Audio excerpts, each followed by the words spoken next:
Well students, good morning. Online classes में आपका स्वागत है। आज हम फर्स्ट ईयर AHDP के फर्स्ट सेमेस्टर में चैप्टर नंबर 3 वेटनरी एनाटॉमी का चैप्टर नंबर 3 यानी उत्तक या उत्तकों का अध्ययन यानी टिश्यू एंड हिस्टोलॉजी के बारे में अध्ययन करेंगे। आप अगर हमने इससे पहले चैप्टर नंबर 2 यानी सेल के बारे में, सेल या कोशिका के बारे में अध्ययन किया था, तब मैंने आपको बताया था कि शरीर का जो स्ट्रक्चरल और फंक्शनल इकाई है, शरीर की सबसे छोटी स्ट्रक्चरल और फंक्शनल इकाई जो है वो सेल है। यानी जो हमारे शरीर में जो काम होते हैं वो सारे के सारे काम एक सेल में भी होते हैं। और जिस प्रकार से आप अगर इसको समझना चाहो तो जैसे आपका घर बनता है, जैसे आपका घर बनता है उसी तरह से हमारा शरीर बनता है। हमारा शरीर जो है सबसे पहले हमारे शरीर की सबसे छोटी स्ट्रक्चरल और फंक्शनल इकाई जो है वो सेल है, एक कोशिका है। और जब सिमिलर टाइप की कोशिकाएं यानी रचना व कार्यकी में यानी फंक्शन में और स्ट्रक्चर में एक समान कोशिकाओं के समूह को जो एक जैसा काम करती हो, एक जैसा जिनका स्ट्रक्चर हो, वो सेल मिलके जो एक जैसा काम करती हो, वो उन सेल के समूह को जो हम उत्तक या टिश्यू कहते हैं, उसको हम कहते हैं उत्तक या टिश्यू। जैसे मान लो हम जब अपना घर का निर्माण करते हैं तो हमारे पास छोटी से छोटी इकाई जो है वो ईंट होती है, ईंट। और हमारे शरीर में हम उसको सेल कह सकते हैं, सेल यानी कोशिका कह सकते हैं। तो ईंटों को एक प्रकार की जो ईंटें हैं उनको मिला के हम एक दीवार बनाते हैं, तो वो एक दीवार जो है एक प्रकार का टिश्यू है, वो एक प्रकार का टिश्यू है। और फिर जब हम उस दीवार पे दूसरी दीवार बना के, साइड में दीवार बना के जब उसको तैयार करते हैं तो वो फिर एक कमरा बन जाता है, एक कमरा बन जाता है। और उसी तरह से हमारे जो शरीर में सेल एक जैसे सेल मिलके नहीं, सिमिलर सेल्स मिलके टिश्यू बनाते हैं। और बहुत सारे टिश्यू जो है वो मिलके एक ऑर्गन का निर्माण करते हैं, एक अंग का निर्माण करते हैं। जैसे हमारा एक कमरा है, फिर वो अंग है, वो कई प्रकार के अंग मिलके एक ऑर्गन सिस्टम बनाते हैं, ऑर्गन का सिस्टम बनाते हैं। जैसे हम भी मतलब कि 2 कमरे बना दिए जो एक प्रकार का बैठक हो गई, फिर हमने रसोई बना ली, तो ये क्या अलग अलग सिस्टम हो गए। रसोई एक सिस्टम है, बैठक एक सिस्टम है, लॉबी एक सिस्टम है। तो हमारे जो उत्तक है वो मिलके एक ऑर्गन का निर्माण करते हैं। जैसे किसी उत्तक ने मिलके फेफड़े का निर्माण किया, किसी ने लंग्स का निर्माण, हार्ट का निर्माण किया, किसी ने पेट का निर्माण किया। और जब ये ऑर्गन मिलके फिर ऑर्गन सिस्टम बनाते हैं, ऑर्गन का सिस्टम बनाते हैं। जैसे मान लो लंग्स है, लंग्स और जो एयर पैसेज है, नाक है, नाक से ट्रेकिया है, ट्रेकिया वगैरह, ये मिलके क्या बनाते हैं, ये रेस्पिरेटरी सिस्टम बनाते हैं, ये रेस्पिरेटरी सिस्टम बनाते हैं। ऐसे ही सर्कुलेटरी सिस्टम है, डाइजेस्टिव सिस्टम है, यूरिनरी सिस्टम है, जेनेटल सिस्टम है।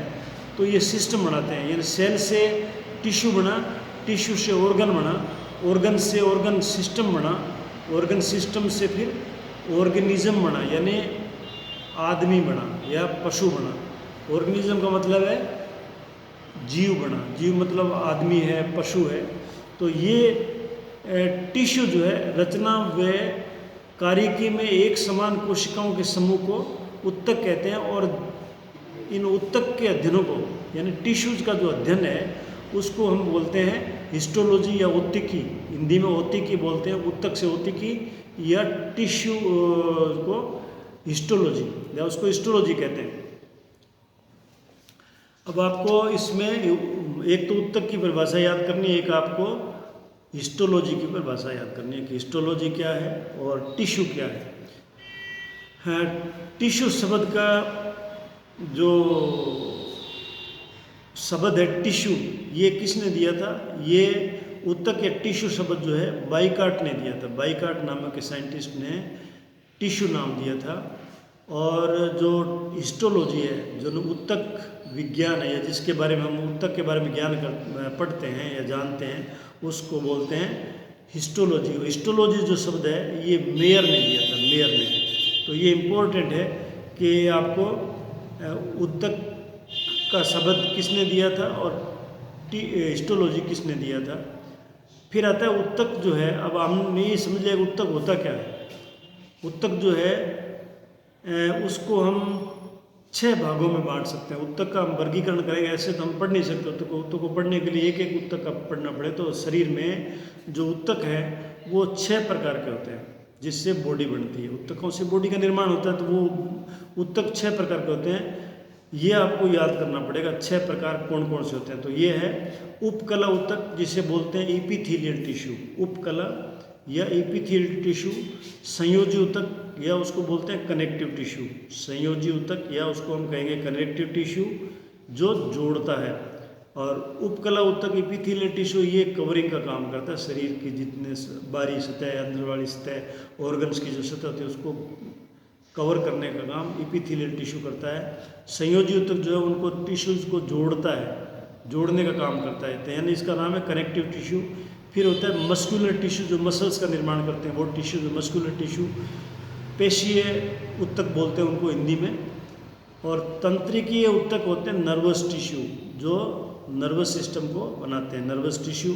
फिर कंकालीय ऊतक जो स्केलेटल टिश्यू है, जो स्केलेटन का निर्माण करते हैं। और तरल ऊतक यानी लिक्विड टिश्यू, जो ब्लड वगैरह हमारा, वो लिक्विड टिश्यू है।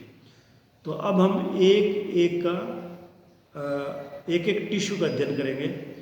तो सबसे पहले है उपकला ऊतक। उपकला ऊतक यानी एपिथेलियल टिश्यू, जिसको फर्स्ट लाइन ऑफ डिफेंस बोलते हैं। ये शरीर की रक्षा करता है, बाहरी रूप से रक्षा करता है, इसलिए फर्स्ट लाइन ऑफ डिफेंस है ये हमारे शरीर का।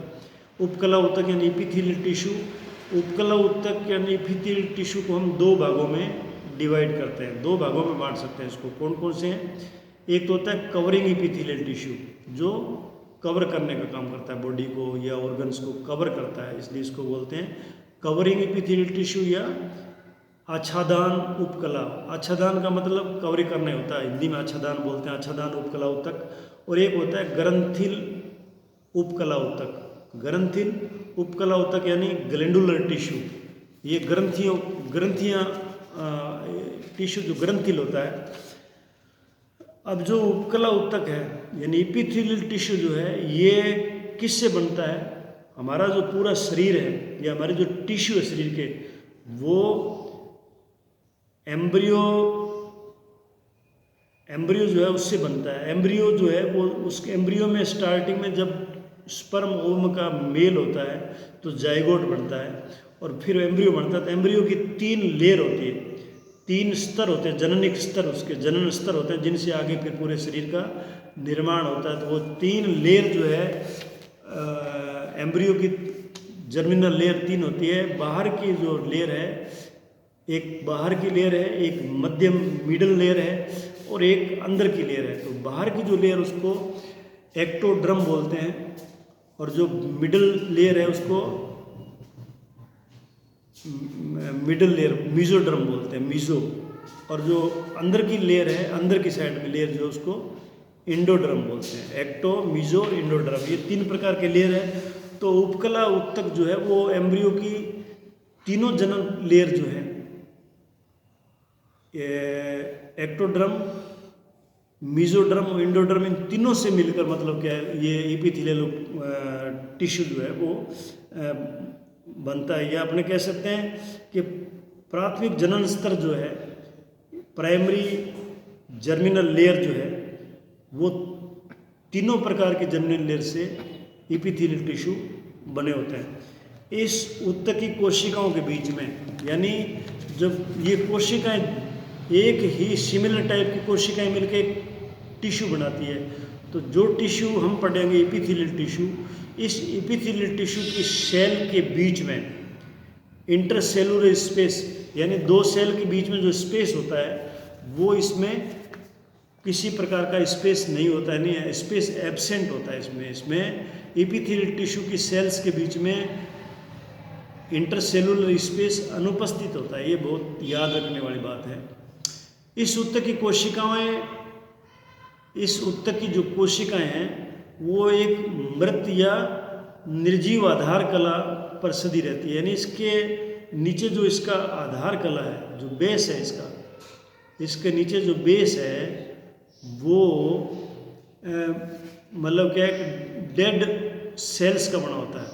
मतलब ये मृत या निर्जीव होती है जो आधार कला इसकी, जो नीचे सतह जो है जिस पे ये टिश्यू उपस्थित होता है, एपिथेलियल टिश्यू, वो इसका बेसमेंट मेम्ब्रेन जिसे बोलते हैं, वो निर्जीव या मरी हुई मृत होती है, जो म्यूकोपोलिसेक्राइड्स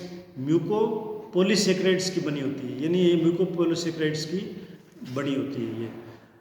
ये शरीर पर एक, ये जो एपिथेलियल टिश्यू है ये शरीर पर एक सुरक्षात्मक आवरण यानी प्रोटेक्टिव कवरिंग का कार्य करते हैं। यानी इस जो ये एपिथेलियल टिश्यू जो है हमारे शरीर को एक प्रकार का सुरक्षात्मक कवच प्रदान करता है।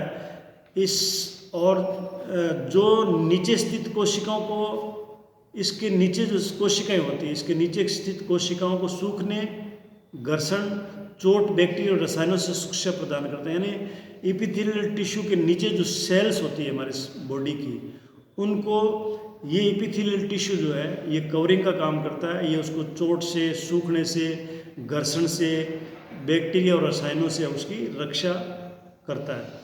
और कुछ स्थानों पर यह सीक्रेशन का काम करता है, यानी कुछ स्राव पैदा करता है, स्राव सीक्रेशन का कार्य भी करते हैं।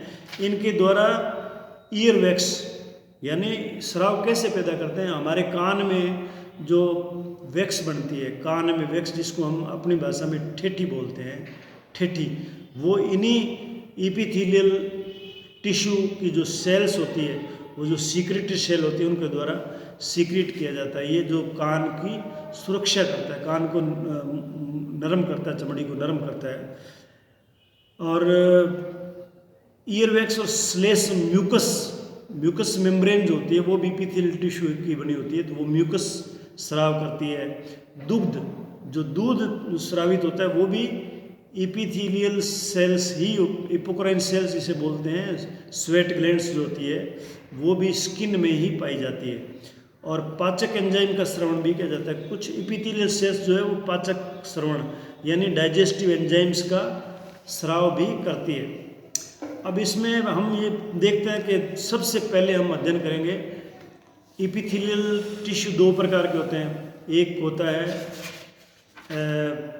कवरिंग एपिथेलियम, तो हम पहले कवरिंग एपिथेलियम का अध्ययन करेंगे, ग्लैंडुलर एपिथेलियम का अध्ययन हम बाद में करेंगे। तो आज हम कवरिंग एपिथेलियम का अध्ययन करते हैं। ये कवरिंग एपिथेलियम जो है आच्छादन उपकला ऊतक जिसे बोलते हैं, ये निम्न प्रकार का होता है। यानी पहला इसका प्रकार है, इसमें सबसे पहले तो ये कि जो सिंपल एपिथेलियम है उसमें सिर्फ कोशिकाओं का एक ही स्तर पाया जाता है, एक ही लाइनिंग में, एक ही लाइन सतह जो है वो एक ही पाया जाता है, डबल लेयर्ड नहीं होती, यानी एक लेयर्ड सेल्स पाई जाती है टिश्यू में।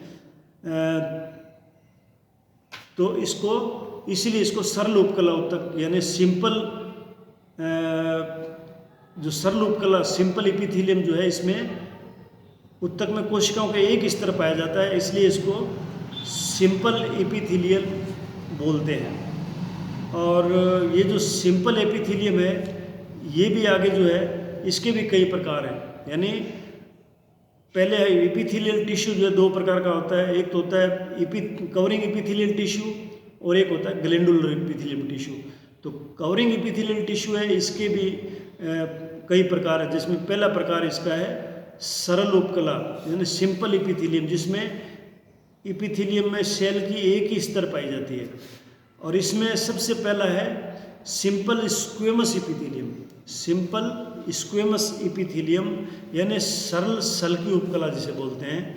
ये आप जो डायग्राम देखोगे पेज नंबर 36 पर, तो इसमें सिंपल स्क्वेमस एपिथेलियम के सेल्स बताई, एपिथेलियम में जो सेल्स होती है वो बता रखी है। यानी इसमें पतली, चपटी व अनियमित आकार की कोशिकाएं पाई जाती है। इसमें कोशिकाएं जो है पतली, चपटी और अनियमित आकार की कोशिकाएं पाई जाती है जो एक दूसरे के साथ चिपकी रहती है, यानी ये एक दूसरे से चिपकी रहती है, इनके बीच में स्पेस नहीं होता है। ये स्पेस पहले ही मैंने बताया था आपको कि इसमें जो इंटरसेलुलर स्पेस है वो एब्सेंट होता है। ये जैसे अपने मकान में टाइल्स बिछाते हैं उस तरह की इनकी ये बिछी रहती है, ऊपर मतलब स्किन में ये टाइल्स की तरह बिछी रहती है। प्रत्येक कोशिका में एक केंद्रक होता है, यानी जितनी भी कोशिका उनमें एक केंद्रक होगा जो थोड़ा ऊपर उभार लिए होता है, नहीं सेल से उभरा हुआ होता है, ऊपर उभरा हुआ होता है न्यूक्लियस जो है या केंद्रक जो है। इसके उदाहरण ये है कि पेरिटोनियम जो है, पेरिटोनियम का मतलब है जो भी हमारी बॉडी है, बॉडी के अंदर जो कैविटीज़ है, थोरेसिक कैविटी है, एब्डोमिनल कैविटी है, पेल्विक कैविटी है, उनकी जो अंदर की दीवार है उसके ऊपर जो टिश्यू है वो पेरिटोनियल टिश्यू है, उसको पेरिटोनियम बोलते हैं, वो बना होता है, इसी टिश्यू का बना होता है। हृदय आवरण पेरिकार्डियम, जो हृदय के ऊपर आवरण होता है पेरिकार्डियम, वो भी इसी प्रकार के टिश्यू से सिंपल स्क्वेमस एपिथेलियम का बना होता है। और फुफ्फुस आवरण जो फेफड़े के ऊपर जो आवरण होता है, फेफड़े के ऊपर जो आवरण होता है वो भी इसी का बना होता है। रुधिर वाहिनियाँ व लसिका वाहिनियाँ, उनका जो आवरण है, ब्लड वेसल्स और जो लिम्फ वेसल्स है उनका जो आवरण है वो भी इसी का बना होता है। कुप्पिकाएँ एल्वियोलाई, जो लंग्स की एल्वियोलाई है, लंग्स में जो कुप्पिकाएँ होती है, हवा की कुप्पिकाएँ, उनकी जो बाउंड्री है वहाँ भी यही सिंपल स्क्वेमस एपिथेलियम होता है। बोमन संपुट, ये बोमन्स कैप्सूल और हेन्ने लूप ये होते हैं किडनी में, और वहाँ भी उनकी जो सतह है बोमन्स कैप्सूल और हेनले लूप जो है उसमें भी सिंपल स्क्वेमस एपिथेलियम पाया जाता है। तो ये आपको सिंपल स्क्वेमस एपिथेलियम कहाँ पाया जाता है इसके उदाहरण हैं। फिर आता है सेकंड, सरल घनाकार उपकलन simple cuboidal epithelium. Cuboidal epithelium जो है पेज नंबर 37 पर सिंपल क्यूबोइडल एपिथेलियम का डायग्राम दिया हुआ है। ये चौकोर आकार की घनाकार कोशिकाएं होती है, इनका आकार चौकोर होता है, घन के आकार की होती है, जिनमें गोलाकार केंद्रक पाए जाते हैं। इनके भी गोलाकार केंद्रक होगा इसमें, और ये चौकोर होंगी और घनाकार होगी। इनके उदाहरण हैं, ये कहाँ पाई जाएगी, ये सेल्स किस टिश्यू में पाई जाएगी, ये नेफ्रॉन्स के कुंडलित भागों में। नेफ्रॉन्स जो है किडनी में, उनके जो कुंडलित भाग हैं उनमें पाए जाते हैं, और थायराइड ग्रंथि में पाए जाते हैं। थायराइड ग्रंथि जो है उसमें पाए जाते हैं, यकृत में यानी लीवर में पाए जाते हैं, और जनन की जनन उपकला है, जर्मिनल एपिथेलियम जो होता है उसमें भी ये पाया जाता है।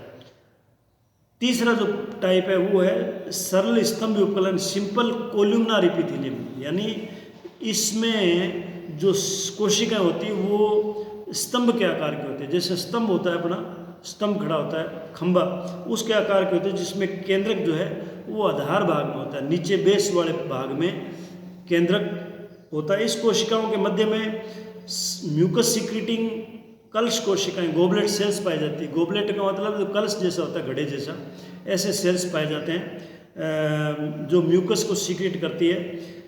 इसके उदाहरण हैं स्टोमक, आंत, गाल ब्लैडर और बाइल डक्ट्स। इनकी जो कवरिंग्स है उसमें ये इस प्रकार के सेल पाए जाते हैं। यानी ये सिंपल कोल्यूमनर एपिथेलियम के बारे में था।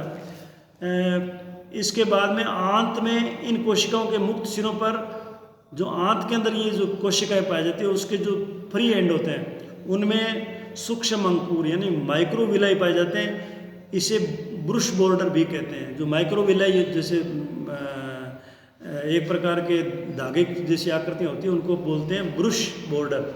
तो ये ब्रुश बॉर्डर भी आपको याद रखना पड़ेगा। ब्रुश बॉर्डर कहाँ पाए जाते हैं, तो ये आंत में इंटेस्टाइन में पाए जाते हैं, और ये सिंपल कोल्यूमनर एपिथेलियम में पाए जाते हैं। चौथा प्रकार इसका है सिलिएटेड सिंपल एपिथेलियम। सिलिएटेड यानी रोमा भी सरल उपकला जिसे बोलते हैं, वो है ये पेज नंबर 38 पर दिया हुआ है। ये जो सिंपल कोल्यूमनर सिलिएटेड एपिथेलियम जो है ये आपके पेज नंबर 38 में नीचे की साइड में दिया हुआ है। इसमें कोशिकाएं स्तंभाकार या घनाकार होती है, स्तंभ के आकार की या घन के आकार की होती है। इनके स्वतंत्र सिरों पर सीलिया पाए जाते हैं। इनके जो स्वतंत्र सिरे सीलिया पाए जाते हैं, ये तरल या श्लेष्मा को एक ही दिशा में प्रभावित करने का कार्य करते हैं। यानी इनमें जो तरल या श्लेष्मा जो म्यूकस है उसको एक ही साइड में प्रभावित करने की क्षमता होती है इनमें। इनके उदाहरण है अंडवाहिनी, ओविडक्ट या न्यूरोसील। न्यूरोसील नर्व्स में पाए जाते हैं, न्यूरोसील या गर्भाशय नाल आदि में। यानी अम्बिलिकल जो अम्बिलिकल नाल जिसे बोलते हैं, गर्भ नाल जिसे बोलते हैं, जो माँ से बच्चे को जोड़ती है, उनमें और अंडवाहिनी में ये जो है इस प्रकार के सिलेटेड सिंपल इपिथीलियम पाए जाते हैं। तो ये अगर सिंपल एक ही साइड में म्यूकस को प्रभावित करते हैं, म्यूकस को या सीक्रेशन को प्रभावित करते हैं, इन्हीं की वजह से ओवरी में यह मतलब ओविडक्ट से जो ओवम निकलता है वो आगे मूवमेंट करता है। अदरवाइज ओवम अपने आप में चलायमान नहीं होता, उसको म्यूकस ये जो सिलिएटेड सिंपल कोल्यूमिनर इपिथीलियम है वही इनको आगे चलाता है। तो आज हम बस यहाँ तक अध्ययन करेंगे। कल हम आगे जो सिंपल इपिथीलियम के आगे प्रकार है उनका अध्ययन करेंगे। धन्यवाद।